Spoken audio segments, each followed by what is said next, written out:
The first 3 weeks of the eruption here in Hawaii, crazy things would happen in the middle of the night. A new fissure would open up and it would threaten a new neighborhood.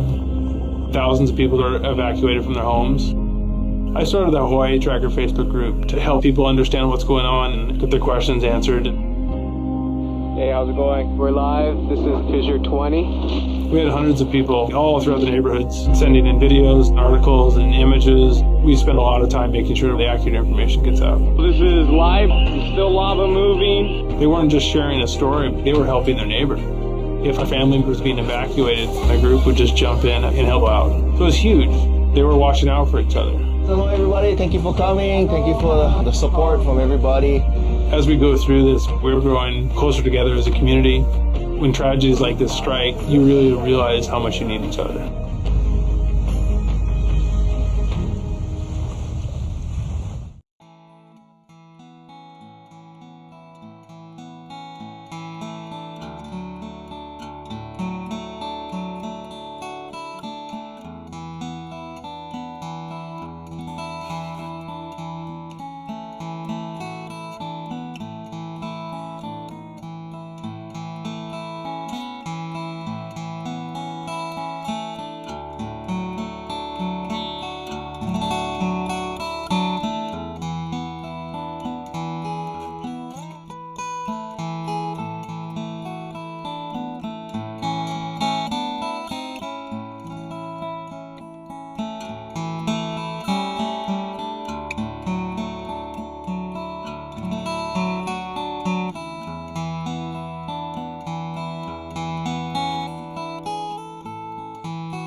Aloha everybody, I am geologist Philip Ong. I'm here with Mr. Dane DuPont, HawaiiTracker.com.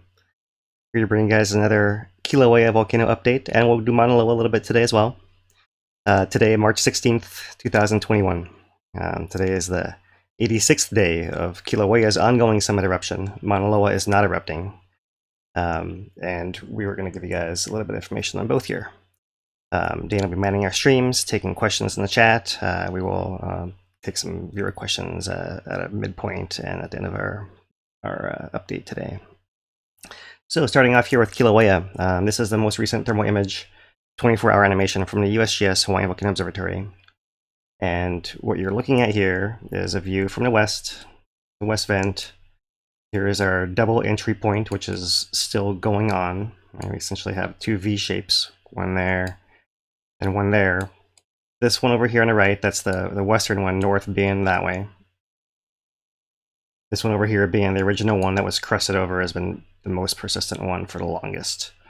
And then we had a breakout over here on the side, this northeast section of the west vent that made this big pond that drained its way in, crusted over, and then formed the second V over here on the side of it.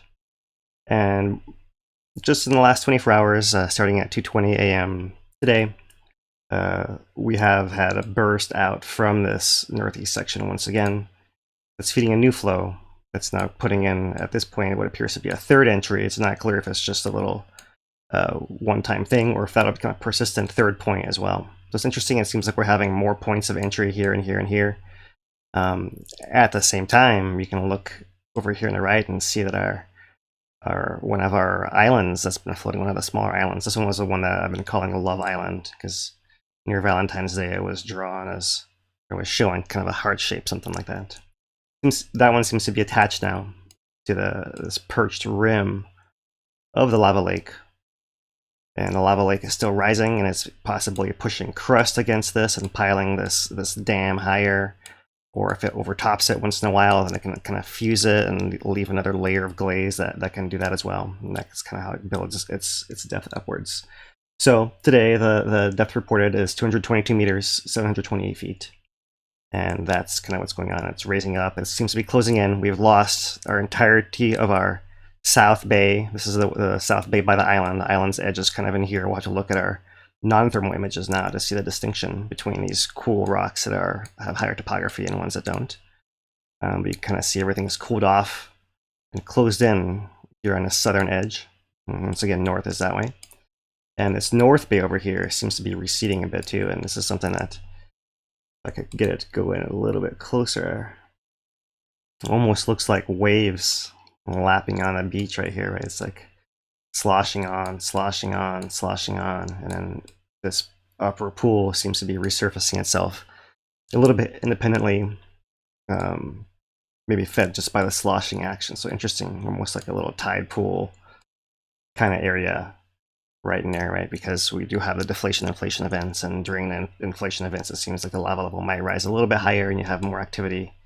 And during the deflation events, it might recede a little more. And so then you have more of this sloshing on and off and on and off, and less circulation, especially in this back part in here. And so that's the recent change on the Kīlauea thermal camera. Put together here the whole sequence since the outbreak that began on March 5th. And so right down here is where the action is going to start. It's going to put out this flow, and that flow builds the pond. That's the one that drains in. And you can kind of see from there how it crusts over in persistent two-vent action. We'll look at the sequence in a little more detail there. So there it is. That was that first initial burst right in here. You see it's draining out right in here. Maybe I can zoom that in for you guys a little bit. And there, that's the sequence.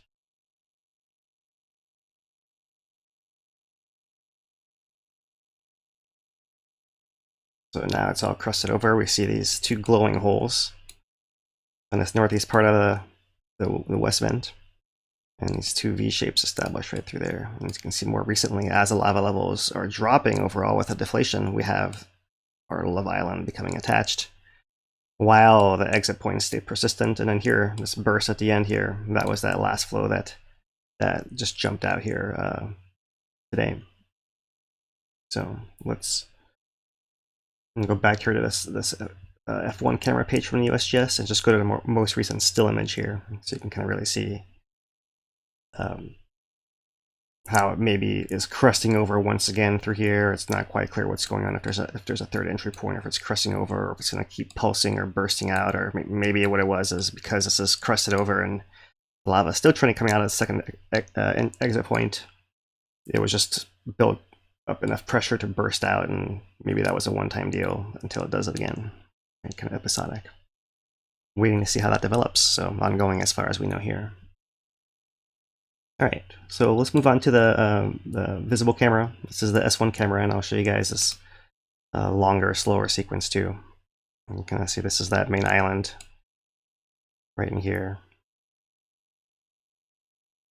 Notice in the daytime you see it. See its upper cleft exposed. There's that lower bench that goes around here, and in the lower level, even around here, and finally it's closed in right in there.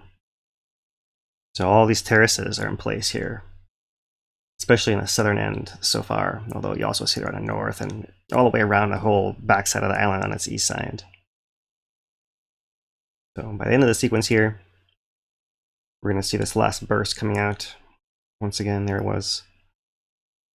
And I'll switch now to a more recent still capture of this S1 camera so we can get a little bit better view and zoom in a little more.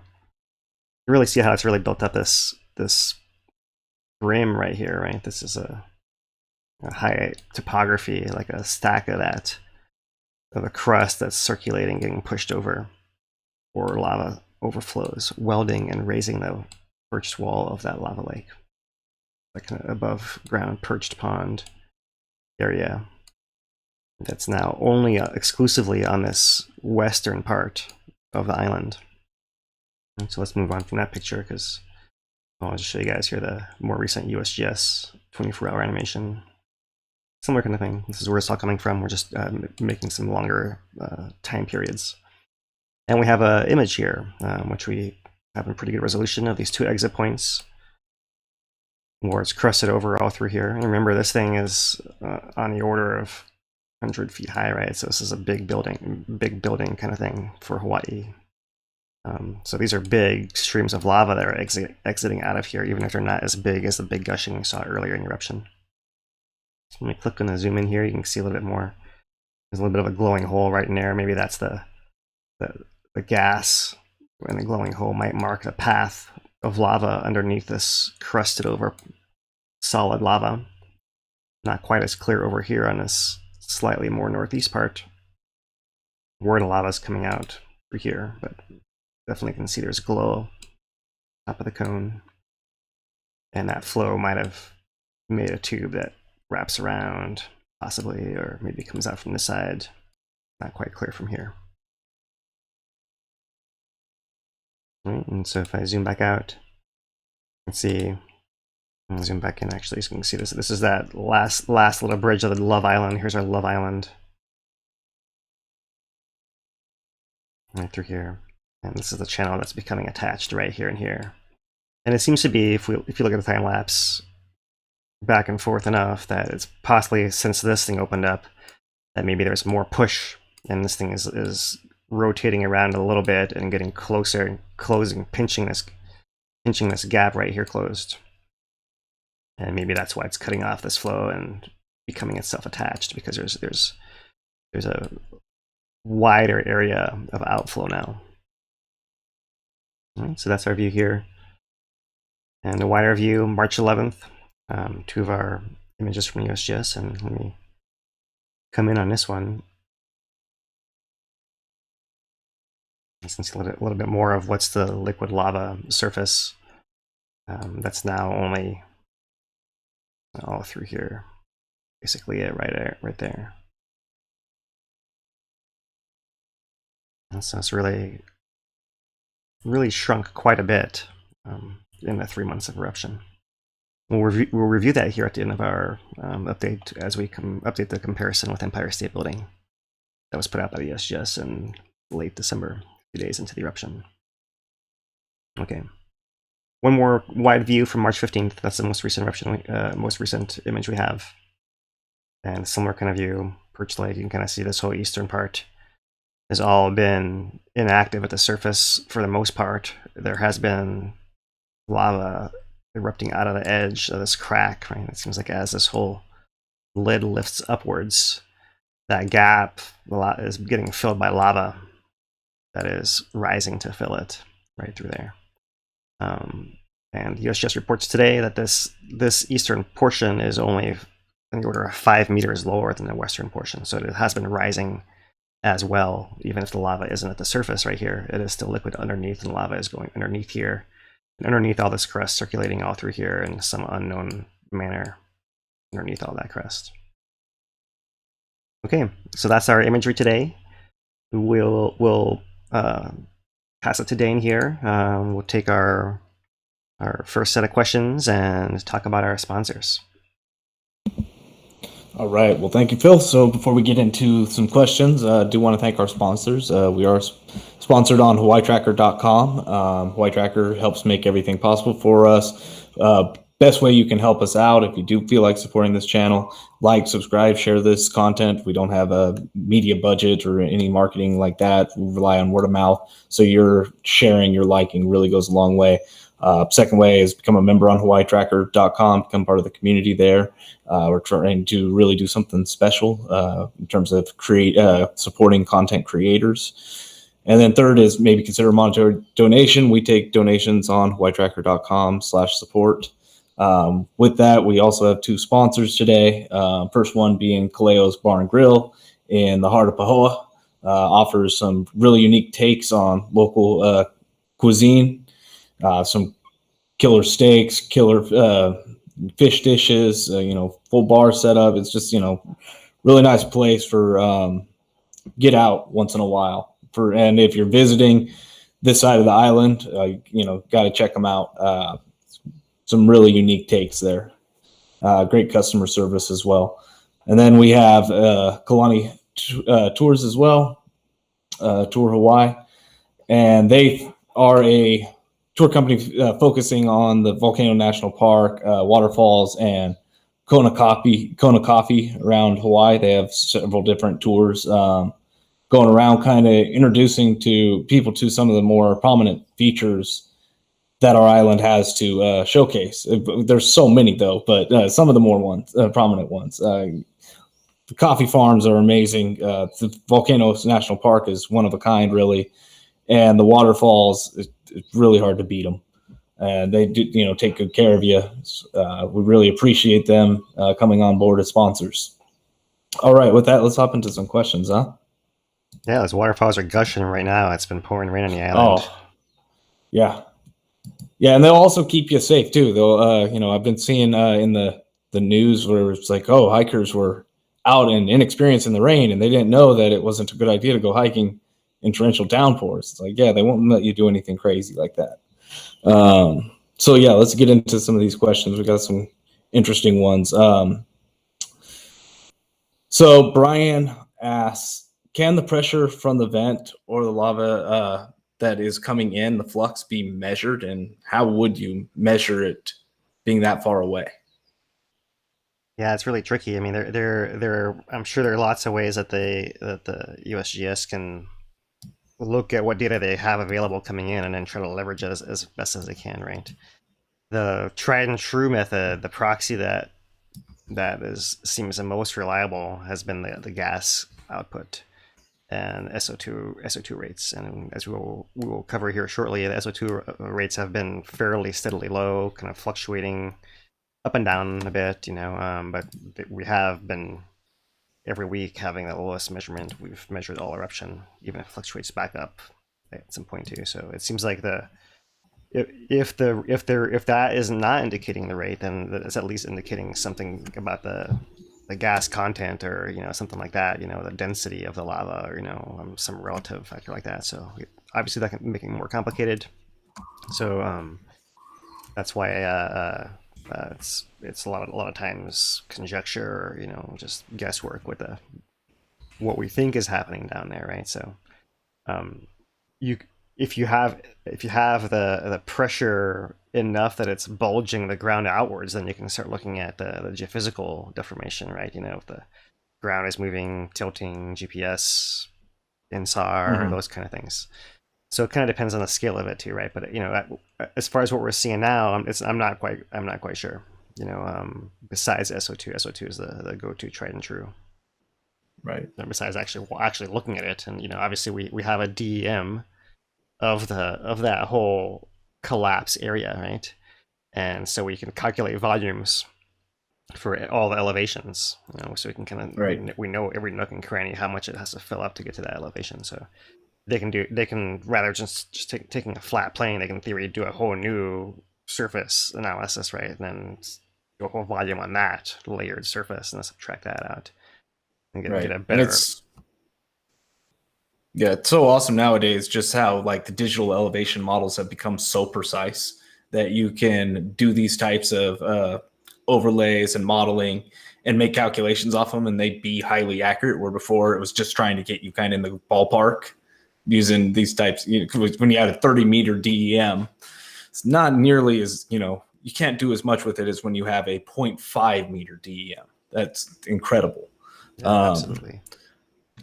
All right. So Raymond on YouTube asked about the 4.1 quake earlier this week and if there was any changes that resulted or followed. That's coming up. There haven't been any big Okay. changes. It was a south flank earthquake. We're going to do the earthquakes here. We'll start off with that. So if I can just jump into it right now, if you want to take the rest of the questions at the end. Yeah, that would be good. Let's do that. All right. So. And if anybody has any questions, toss them in chat, and we'll get them in the queue. All right. So let's transition here to our earthquakes. Here's our earthquakes for the whole last week, and so I can kind of zoom in here. And find, starting off with that one we're talking about, that 4.1, which I believe is that one right there. 4.1, you can see it was in the area southeast, directly seaward of the caldera. Right? It's at a depth of 7 kilometers, for those that can't read that. I can read it for you guys, 7 kilometers. That puts it right in that zone of the south flank. Right? So that's a typical south flank earthquake. It's just south of the east rift zone. The rift zone is marked by this line of pit craters on the surface. Right? Pit craters form from collapse because some magma's left that area underground. Right? So if you see a pit crater, it means magma's left the area, magma moving around underground. That's the rift zone. The pit craters mark the rift zone. That's the edge of it, kind of right through there. You can see all these earthquakes are lining up to the south of it. So it's all this piece of land right here, this wedge of land, that is moving seaward, right, in general, over time. But with the caveat that this magma pathway has been depressurizing ever since the beginning of that eruption in 2020, December 2020. So that's really the story, and it's not quite clear. I'm still hoping we'll have USGS release some insight at some point to tell us exactly what changes are ongoing recently, besides the fact that it had a lot of deflation at the beginning of the eruption, and how is it settling since then? Is there any sign of anything changing now? There's nothing obvious in any of the signals that we can tell, but INSAR does allow you to see where your instrument's not placed, right? It kind of sees all the ground all at once, which is why I'm hoping we see some of that at some point. So that's South Flank earthquake. You can see there's quite a few other ones all in that same kind of area, right, underneath that Mauna Loa flow. And here's, for example, one of the fault scarps of the whole Halemaʻumaʻu system that is the south flank that moves towards the ocean. So nothing alarming there. It's it hasn't really changed anything. In theory, if you had a whole pressurized system, then maybe that could change some of the pathways, but it's not. It seems like the flank is moving. Not clear what's driving the car at this point. If it's a flank moving by itself, despite this rift zone deflating, or if there's magma going back in there enough to keep it at its kind of ongoing background rate, right? So there's a difference between it pressurizing really fast and kind of it doing its background trickle. So that's the latter being of much less concern, of course. So let me zoom out so you guys can kind of see where we are here. This is the Pahala cluster, deep Pahala earthquakes connected to the hotspot feeder magma generation zone. Talked about that ad nauseum by this point. And so then besides that, here's our Mauna Loa earthquakes at the summit. You kind of see we're having more summit earthquakes visible. This is just the last week, so there's nothing alarming here. If I go over here, you can kind of see this map area. If I zoom into right in there, that's 46 earthquakes, and that's counting a 0.7, a 0.6, a 0.7, a 0.6, a 0.8. So there's a lot of these are small earthquakes, and we're just not getting to the thresholds that we need to be of concern, of an imminent eruption, right? And so Mauna Loa has been in the news a lot this week because of the volcano watch last week, urging preparedness. There's at least once, if not twice a year, information campaign that's kind of coordinated by the USGS HVO and the Civil Defense and the state. Because Mauna Loa it's true that it is the world's biggest volcano, and it's true that the magma is coming into it, and it's true that it has been inflating in the long term for years and years and years. And it's true that the rates have been slightly faster since January. Nothing's changed ever since January. There's nothing that happened in the last week. There's nothing that happened in the last 2 weeks, in the last 3 weeks, besides possibly people hearing about some of these earthquakes or kind of catching up to the news, or the fact that it's time to do another preparedness campaign. We have a $50 super chat from Andrew Johnson. He says, doing a great job, guys. Really enjoy these informative updates, insights, explanations, etc. Appreciate it, Andrew. Well, hello, Andrew. So here's Mauna Loa earthquakes are kind of at that similar level. So let me move here to earthquake rates for the past year. So if you look at the whole past year, you can see that in the last few months, there have been elevated earthquakes. We're looking on an axis over here, as always, just like with our tilt. It's super important to read the axis. Earthquakes per week in this case, right? So not per day, but per week. And we max out at 250 per week here. And our threshold per week has to be in the thousands building up to earthquake, to an eruption. So 250 is getting there, but you'd expect it to be at 250 or 300 or 400 or, the many, many hundreds for many, many days or a couple weeks in a row, and then spiking a couple days where we're getting into the thousands if we're building towards an eruption. So we don't see any kind of pattern like that. We kind of see a similar sawtooth pattern where it's going up and down and up and down and up and down, and it went up a little more here. And in fact, the very last week, if I zoom in here, if I can zoom in here, this very last week is a little bit lower than the previous 3, right? But if we kind of bend these all as one bucket 1 month, and it's certainly the highest month by far for a while. So it's all about how you divide these things, and we're not at the threshold yet. So zooming into this so we can see a little bit better here, if we look at earthquake rates for the past month, it's actually kind of steady. If anything, maybe slightly down, but we're still at now earthquakes per day and a range of 30 to 40 earthquakes per day. Maybe not quite, but getting closer to 50 back about a month ago. But you can kind of see that really there's not been a whole lot of action on Mauna Loa there, right? So it's something that Mauna Loa, it's like living in the Pacific Northwest and doing tsunami preparedness. If you live along the coast and you really hope a tsunami never gets there and you don't have to deal with it ever. But if you don't prepare for it every year, then it actually comes that year, then everyone is going to be really impacted. So likewise, there's preparedness for Mauna Loa is something that you have to kind of always be reminded of. And so that's kind of the theme, is that nothing has really changed. It's all kind of the same, but it's always good to prepare, and that's kind of where this whole news cycle is coming from. So Mauna Loa update that was put out. It comes out on Thursday, so we'll cover this again at our end of the week broadcast on Friday. But this one from last week, Thursday, does say Mauna Loa is not erupting. Rates of deformation and seismicity at the summit remain slightly elevated and above long-term background levels. Magnitude 4.2 earthquake had no apparent effect on activity at either volcano. Other data streams show no significant change in deformation rates or patterns that would indicate increased volcanic hazard at this time. So that is the take-home message there. There's nothing really that's changed in the last few weeks in Mauna Loa, apart from good publicity on information article. Yeah, and one of the things to look for there is the advisory and color coding levels that are officially designated to Mauna Loa and the changes that they have gone through. So we've been at yellow we had a couple years in there before the 2018 eruption of yellow advisory, several years of yellow advisory. Then in 2018, inflation ceased, and earthquakes kind of went away as well. So it went down to green. The 2018 eruption ended on Kilauea. Mauna Loa went back up to yellow with increased inflation, and we've been there since. Mm-hmm.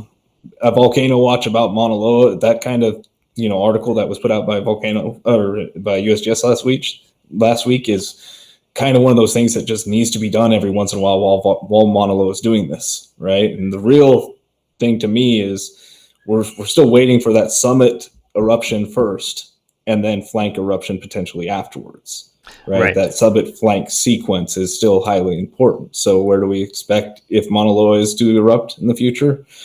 Primarily the summit. first and foremost. Then it can transition. That's right. And then even then, it has a chance to go from either rift zone down anywhere along the whole roulette wheel, right? So I know we have the biggest concern for that whole southwest sector, which is the most dangerous because, as we've been recapping with USGS articles, that has the steepest slopes, the shortest distance to the coast, and the highest eruption rates all combined, right? So, but that is only one little section of the roulette wheel, and it could go anywhere else, or could not even land on a rim and just stay in the middle at the summit, right? You know, sometimes you have some sequences that don't go to the rift zones, but you never, well, I won't say never, but you know, it's in the short documented history of the volcano, we have not seen a pattern of skipping the summit before going to the rift zone eruption, right? You know, it goes through the summit every time, even if it's a short thing with a short gap. And that's the biggest fear, is like you have a summit eruption, bang, bang in a short sequence. But we don't see any sign of anything building up to anything, so that would be. Can you maybe address the idea of, because I've heard this a lot, the idea that Mauna Loa is overdue, right? What does that mean to you when that is mentioned, if I were to say that to you? Yeah, I mean, you know, it's to me, it's a sign of, I mean, I don't know, maybe the likelihood of how active it can be in the future. It's not going to erupt on a calendar. Some, depending on the kind of process you're talking about volcanically, you maybe can have something more episodic that is more marked by a calendar. That's rare. Usually it's, you want to get some idea of how often a thing erupts, right? So, you know, one statistic that I've heard is, if you look at all the lava flows over the last 2,000 years and count how many there are, and divided by the number of years, you end up with about every 7 years you get a lava flow, right? So, I mean, that doesn't mean that exactly every 7 years you have a lava flow. You might have a lava flow every year for 50 years, and then you might have a whole, you know, 7 times as many years without lava flow, and it could be that kind of sequence. So if it hasn't gone for a while, you know, a couple of things. You know, one, it is a matter of when and not if. The volcano is going to erupt. Now, where it's going to erupt, that is a lot less certain, and for how long, that's a lot less certain. Impact people, that's a lot less certain. But it certainly is going to erupt, and you know, that's kind of it, right? You know, it being overdue, quote unquote, doesn't mean anything apart from we should pay attention to it. But we're doing that already. We've been doing Maunaloa updates for a long time now, and you know, we've gotten more excited and less excited, more excited and less excited, and you know, that's kind of the roller coaster of volcano monitoring sometimes. And right now, we're just not that excited. Mauna Loa is not showing any signs of anything different right now. Right, and you know, you guys heard me when Kilauea was starting off. My voice was going twice the rate that's going now. So if Mauna Loa was getting ready to erupt, you'll hear it in my voice. I guarantee you. You know? Yep. So yeah, we do have some questions on Mauna Loa. I don't know if you want to continue, and then we'll get to those. Maybe just show a couple last things from Mauna Loa. And all right. That's just basically the tilt and GPS monitor here. So here's our summit tilt. And our scale here on the left, microradians, is a total of 1.6. So this is really tiny, just kind of the everyday wiggle. This is basically a whole bunch of nothing. I guess kind of a background, maybe a drift, something like that. You see like a little spike from an earthquake that shows up here if you look really closely in the green. You look back at the past month, you see a much bigger spike from that earthquake that we've discussed last week and a couple times already now. So nothing new there. It's really hard to see anything else, but there's no big changes like we see on Kilauea. We don't even see any like that inflations. We don't see anything. It's just nothing. You know, no sign of anything continuously happening in there. And yeah, we know that magma is trickling in there, but in some way that's just kind of a slow, steady kind of thing. And then finally down here, the GPS cross-cutter distance change. All right, so we have the past year at the top and the past 5 years here at the bottom. Let's just start with this top one. And we noted in October, when this little drop down happened right here, that it seemed like it was some adjustment in the volcano, perhaps, right? Because we had the Kīlauea earthquakes around Volcano Village, Nanakani Pai'o area, right around here, and that's was kind of an adjustment between Kilauea and Mauna Loa. We know that Kilauea was certainly building up towards eruption, we now know. Right, but that kind of movement between the volcanoes allowed them to kind of move one relative to the other, also allowed Mauna Loa to wiggle a little bit. And we later came to find out that the locus of deformation during this period of time, right through here, had actually moved north of the caldera, right? So that the caldera was actually getting squeezed close because there was still inflation happening, but it was just happening a little bit north of where these two stations happen to be measuring the distance.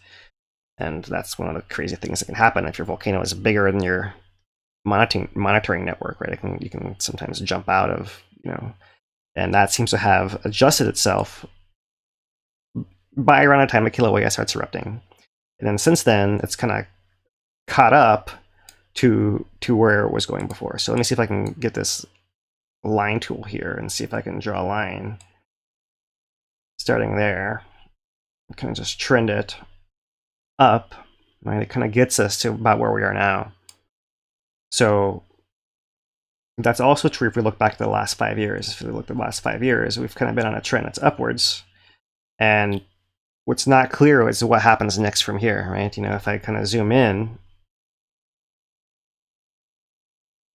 what's not clear is, will we now go up this way and keep this high rate that's been the combination of the recovery from the shifting locus of deformation and a continued background uplift of the volcano? Or do we just go back to the background level and we kink this thing over, this line going more this way? Right, so that's kind of what we're looking for. These GPS plots come in slow. It's kind of, we watch it in slow motion. It takes kind of a couple weeks before we can look at it again and be like, do we see anything different now? Maybe we don't. And about a month from now, we can see like, okay, well, maybe it's actually going steeper and higher, but like it's not happening any faster than that, where we don't have a month to wait to like see what happens next for sure. That's kind of where we are with the volcano here.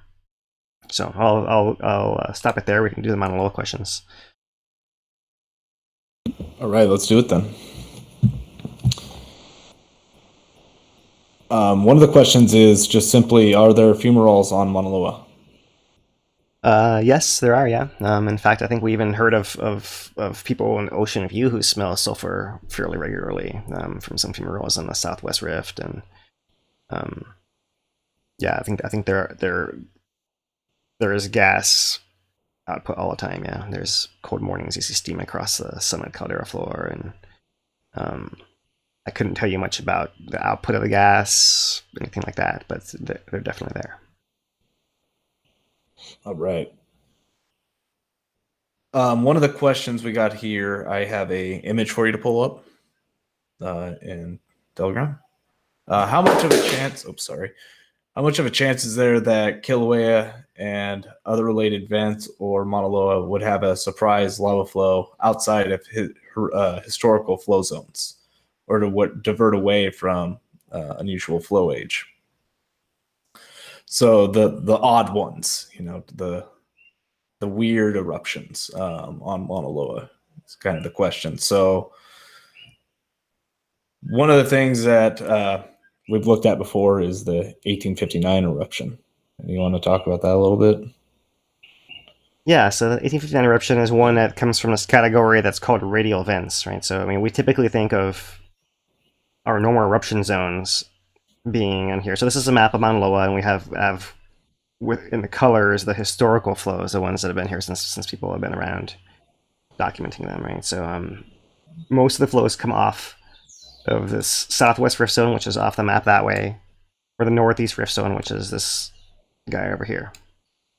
So all these flows coming off of there. And so that's what we would consider our typical eruption zones. And of course, the main caldera, the main cauldron up here, that is where guaranteed it all starts, and that's where you always look, and that's high and far from people, fortunately.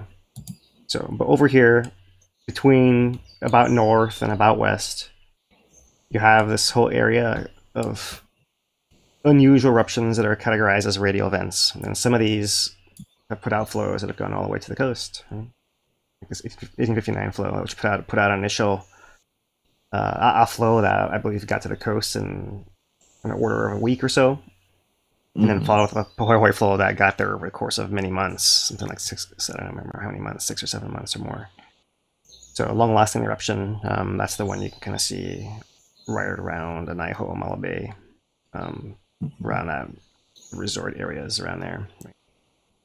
So there are other ones over here in the west. You can see some that went down from the high in the mountain down to Captain Cook, and in fact there's some underwater at Kealakekua Bay as well. So those are more, that's what we consider more unusual, more random, where we know it definitely can erupt, right? Rather than popping, that there are places where it's unusual and it's just not going to get there as far as we know, unless something really one gajillion happens. Right. So Ari also asked if there's a way. I'm going to change this question a little bit, at least how it's phrased. Is there a way to calculate the volume of or any ballpark estimates on the volume of Mauna Loa's magma chamber? Yes, there are estimates, and I don't have them to quote to you here. Yeah, I can't remember them. But I want to say that Mauna Loa's chamber is several orders, several times bigger than Kilauea's, right? So it's a big, commensurately, proportionally large with the size of the volcano, right? Kilauea is this size volcano, right? We talk about its magma chamber in there, and then Mauna Loa is this size volcano. So you can imagine this magma chamber is a pretty big area. Gigantic, yeah. Right? Yeah. Yeah, and possibly, like we've discussed before, what's a real chamber, and is it really, more pockets connected and all of that? So we're not quite sure there either. All right, I believe that is the Mauna Loa questions for right now. Let me make sure I got them all. We'll have to go back and look, and I don't right. I don't have an exact chance, right? We do have that highlights of Mauna Loa. Right. Talk by Frank Truesdell. I think he does talk about it might be something like 10% of flows might be over here in this area, and 40% over here, and 55. I don't know. It's something like that, right? So yeah, you have to look if you can go back and look as well. Look, you can see what USGS says about this. We do have some more questions here. How high have the lava fountains been from Mauna Loa that we know of? I believe 1955 there were a few hundred feet at least with the curtain of fire that was up there on the rift zone. There's a big cone on the edge that I want to say is, when was that flow? In the 30s, maybe 1935 or something. Right. Well, I'd have to look it up again, but I mean, I don't know that there are documented taller fountains in Mauna Loa than there are in Kilauea. It's kind of the same size thing, more or less, right? The trouble being Mauna Loa has always been so hard to get to, that you don't have as many observations and reports, right? For sure. All right, I believe that will do it for now on the Mauna Loa questions, and we'll just do one brief other kind of questions at the end. All right, so we'll move on to Kilauea, the monitoring data here, and we'll look at its deformation. Here we are looking at the USGS summit tilt page. This is Uekahuna Station, and 2-day plot. Here we are beginning a deflation cycle once again. This is a tiny scale, 3 microradians in total, so this is really minor changes. There's an earthquake detected. Really nothing unusual there. And the beginning of the deflation is the most interesting thing, considering that if you look back for the past week, we actually had, during our last broadcast, we were somewhere here, we'd come out, or somewhere in here, we'd come out of this deflation, but we actually midway through aborted and deflated again. So more like a twin deflation inflation, rather than the kind of doublets we've been discussing. And here we have another one coming in shortly. So the third deflation in the past week, and that's the kind of thing that can really be crossing the vents over and allowing these kind of breakouts to happen, right? Is when we have a lot of this deflation happening, and having 3 of them, right? We're going to be in deflation for, and this was day and a half, and this was a day. That's 2.5 days. So you add another day there, 3.5 days out of the whole week, half the week you're spending deflating, and that's how you can kind of clog your output, right? So that's an interesting thing here. And it's kind of hard. It's getting harder. Been hard for a while to read these plots. We're looking at only the blue line, ignoring the green, because this green line is the POO station, and it looks like it finally went kaput. It's finally flatlined over here, right? But in the meantime, it's been having these massive drops that are kind of, because this plot automatically scales to the size of both of these signals. It's been skewing out to the POO signal, and the signal we do want to look at has been just kind of secondary to that, fortunately. So if we look at the past month here, our green line of POO is the one showing all the movement before the flat line, and our little wiggles are back and forth and back and forth and back and forth through here. Right, so at this scale.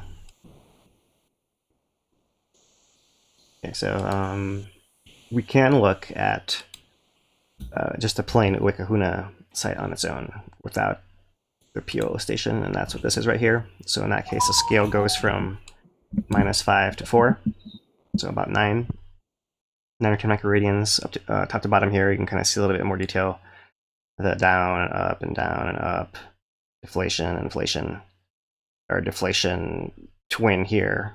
Right? It's a little easier to see the scale of how we didn't really come all the way back up when we're looking at it now. And if I reload it now, you can kind of see this appears to be where we're coming back down here. So not quite as steep. We'll have to see what comes of that shortly. So I've put this back together again like we've did it before about a month ago. Now it's the last 4 months of tilt. So we're looking at the eruption begins right here. So we have a month before the eruption. We have our intrusion on December 2nd. I hope I'll zoom way in. But before I do that, you can kind of just point out the overall pattern of it. Initial deflation from the eruption beginning. And then since then, we've come up like basically like that. And so maybe we've come at some kind of crest. It's hard to tell. We have to wait and see. But if I zoom in here, you can see that we were having deflation inflation events before the intrusion, smaller ones, big ones after the intrusion. We had the switch from the north vent to the west vent right in here, and that kind of reorganization of the output of lava through the pathways, and a series of deflation inflations going on. You can kind of see there is the first one, second, third, maybe a third, second, maybe a third big one here, 3.5, right, and 2 more. Another one, the twin we just had, and possibly another one going on here. So a lot of this deflation inflation signal is happening overall, but the scale of them in the grand scheme has been remaining constant up and down, not that much. And I can zoom in way more here if you guys want to see a little more of the detail of it. That's the same plot. I just kind of shrunk it to match the same scale and the size of the other ones, so we can really compare them as a continuous plot here. And so that's the big picture. We'll get you back. That is the big picture. Is that possibly it's a little flatter right in here. Hard to tell. I'll have to wait and see. But it seemed to certainly be coming up more so until about a month ago, a few weeks ago, and now possibly not as much. And that's maybe the long-term signal that's behind this deflation inflation, which we're still not. There's so many different patterns of these, it's hard to tie them to anything really. All right, so we'll move on to the gas. And looking at the long-term gas, here's gas for the whole eruption, having peaked at over 50,000 tons per day on this plot in the first couple days of eruption.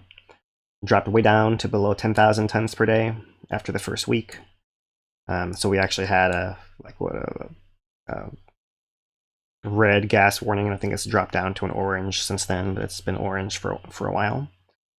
And you see we've gone from 5,000 range, a few thousand range, to less, getting closer to less of 1,000 range for the last almost 2 months now. So we got to switch to our monthly plot here, and you can kind of see the range of it now.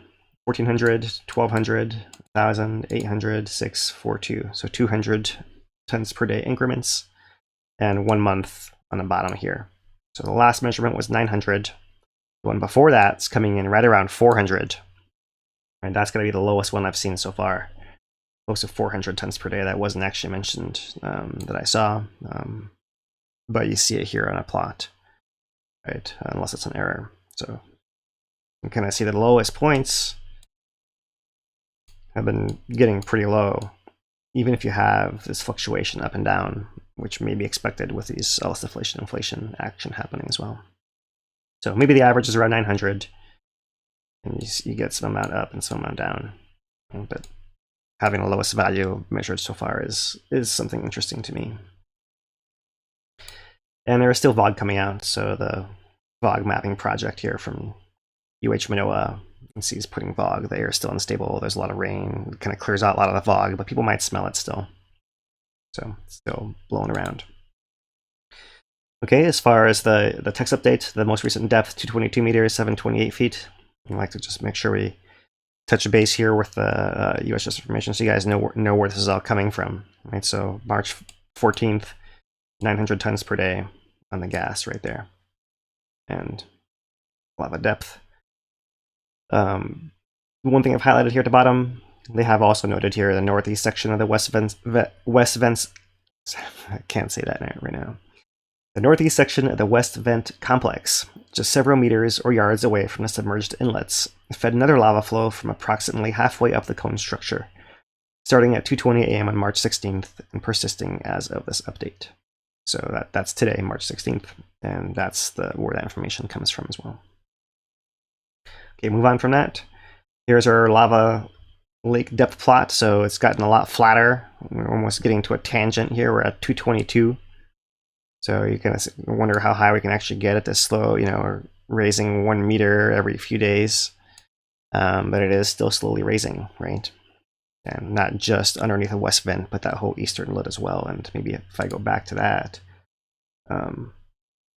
rangefinder measurements and visual observations on March 15th indicate the eastern portion of the lake is approximately 5 meters or 16 feet lower than the active western portion. That's where that information comes from in there too. So we do have a fairly recent map here that gives us some stats through March 12th. The surface is 738 meters above sea level, 2421. And so it's still quite a bit lower than the rim. That's close to 4,000 up here. And they've marked off, as usual, the inner pit of Halemaʻumaʻu, the outer pit of that downdrop block. They haven't marked, but there's an outer caldera wall over here. So there's a crater within a crater within a crater that's holding in all this lava. So everyone was asking, if it might rise up at some point enough to spill over. It could, but it's got to get out of the crater within a crater within a crater first, and after it gets out of those 3 craters, then it can spill out. But so that's why it has a lot of work to do and a lot of time to pass before that could possibly happen. We have a $20.99 CA super chat from Boomer. He says, appreciate the updates you guys do. Keep it up. Appreciate that. We also have a $10 super chat from Christopher. Oh, I'm going to butcher this. Shawapsh. I'm so sorry. Hey guys, with the summit collapse and changes, is there any historical trends that relate to summit collapses to a decrease in flank eruption while the collapse pit is refilling? There are times where that happens, and there are times where it doesn't. And it's all about the long-term supply rate, and we don't know exactly what it is until it kind of happens, right? So we've been trying to keep track of that. It can go either way, right? It can go either way. We've discussed post-1924 kind of, collapses with a slower filling rate. We've discussed the 1800s with a faster filling rate, but less data. Only a map every decade and a half or so. That you hope you can trust. Some of those maps, some of those really old ones. But yeah, definitely. All right. Well, I appreciate the 2 super chats. I'll let you get back into it. Yeah, mahalo, you guys. Yeah, so we'll keep checking out this pit here and the lava levels of the filling lava lake here within. This is Halemaʻumaʻu crater. We call this inner pit within the main Kīlauea caldera. Right? I'm not sure what name, what Hawaiian name perhaps there would be besides this down drop block pit right in here. And that's the middle-sized crater in here. I'll have to look into that. All right, so but here's where a lot of these stats come from. We can kind of actually see that the active lake area is this dark red area in here. 5 hectares, 13 acres, and 109 acres of the total area. Right, and we're up to 10 billion gallons, 38 million cubic meters. Excuse me.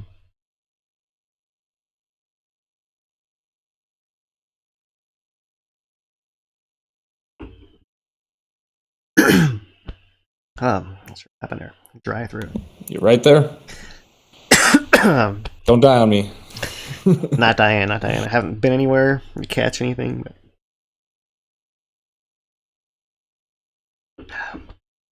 All right.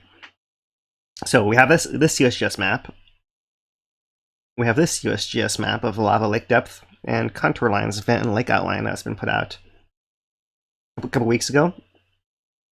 And you have a couple of things going on here. One is the lava lake depth as the shade of red that we're gonna take out of here for our next project with the Empire State Building next.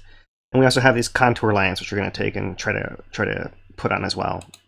And this all comes from this original image that was put out by the USGS back on December 23rd, only 3 days into the eruption when lava was filling the crater super fast. We had been only a few days removed from having a water lake in that pit where the north vent gushed out, and north and west vents both actually gushed out a whole bunch of lava and displaced all that lake, made that island, and filled up to, in the first 3 days, this depth of 518 feet, 158 meters above the crater floor. So it definitely did most of its filling on a vertical measure up and down in that first few days, for sure. As I've mentioned now, we're up to 728 feet or 222 meters. And what I've done is take all those elements and combine them together here. So here you have a view updated to have more or less where those contours go. There's this little distortion, and it's not so easy to line it up. But, for educational purposes, good enough. You can see how the lava lake edges have risen over time and where it might come up on the Empire State now. So it's up to, well, by March 12th, 221 meters, so 3 feet lower, 725 feet. That's just about exactly halfway up to the top of this antenna. 1454 by half, 725, 728 is about where we are right now. So pretty close, so right around halfway there. It's a little tricky. Not all of it's hard to figure out exactly how much each floor, how tall each floor is, and it varies by section of the tower. So it's not exactly extremely confident. But somewhere around 59th floor, something like that is where it is now, compared to being around at 44th after the 3rd day of the eruption. So you might say, oh, that sounds like it's really slowing down quite a lot, right? And then you really got to go to the volume to compare that. So. The best I could get from an update around that time, and this might have some error because it was an early estimate, 12 million cubic meters or 2.7 billion gallons on that 3rd day. And getting close to 3 months, we're at 10 billion gallons or 38 million cubic meters, right? So of this total that we've got so far, we had about a third of it close to in those first 3 days. And ever since then, it's been the whole rest of it, right? But quite a lot came out at first. It has increased quite a bit. You can kind of see we've actually gotten 3 times that initial volume, and it's still coming out at a lower rate for sure, but still coming out and still increasing the volume and the depth of that lake. So we'll see what happens next, how it keeps coming up, and here we are at 3 months, and that is the update on the Empire State. And that is our update for today. So if we have any final questions, we can take them. Otherwise, I'll pass it off to Dane to thank all of our... Yeah, we'll just get that out of the way right now. So I do want to thank some of the supporters that we've had on the hawaiitracker.com site, on hawaiitracker.com/support.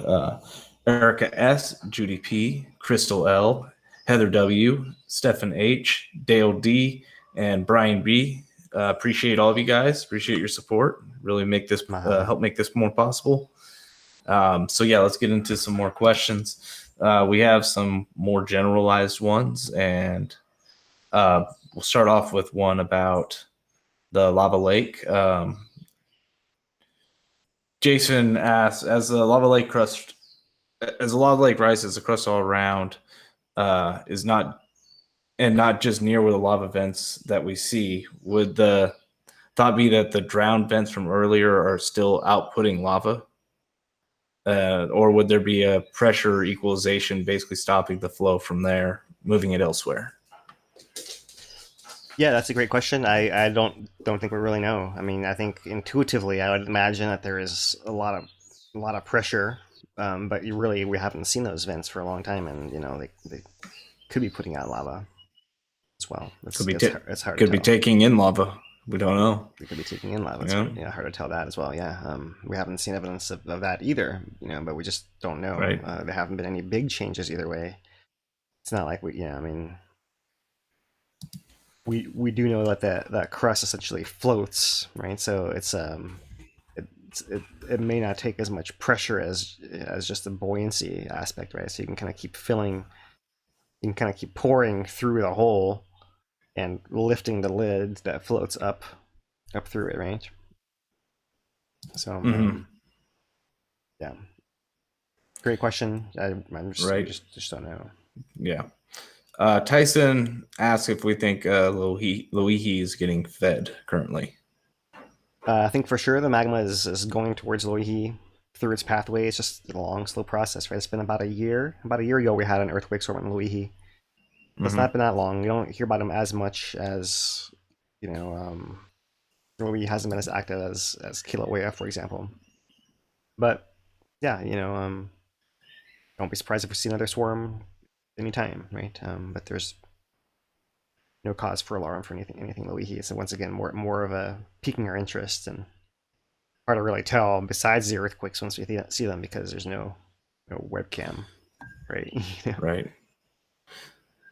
Some of the questions are, I'm just going to generalize a couple of them here into one, as in, what's your expectations for Kilauea next? Where does it go from here? Or what are the possibilities, like in the most likely couple? Yeah, so I mean the gas output, having that 400 tons per day measurement, that's noteworthy to me. And it's like nothing. It's really small. Yeah, if it starts comparatively, starts getting down to close to zero, then I would imagine that it would stop erupting. So right, that I could see that happening, right? At the same time, I still see GPS stations on the Caldera rim rising and spreading apart. So I still see what seems to be like a long-term supply rate to below into the magma chamber that's not making it out through this eruption as well. So, this eruption could possibly stop.